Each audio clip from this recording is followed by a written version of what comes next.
சிந்தையில் சிவயோகம் வருகிறதே.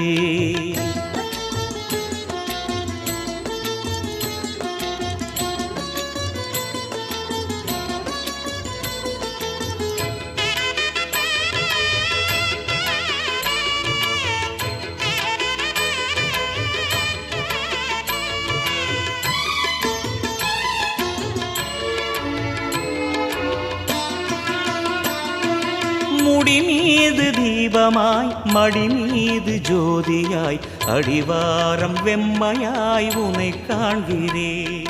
முடி மீது தீபமாய் மடி மீது ஜோதியாய் அடிவாரம் வெம்மையாய் உனை காண்கிறேன். தீயனும் லிங்கம் ஜோதியில் தங்கும் பாய்ந்திடும் சுடராய் வான்வெளி பொங்கும் அருணாச்சலா.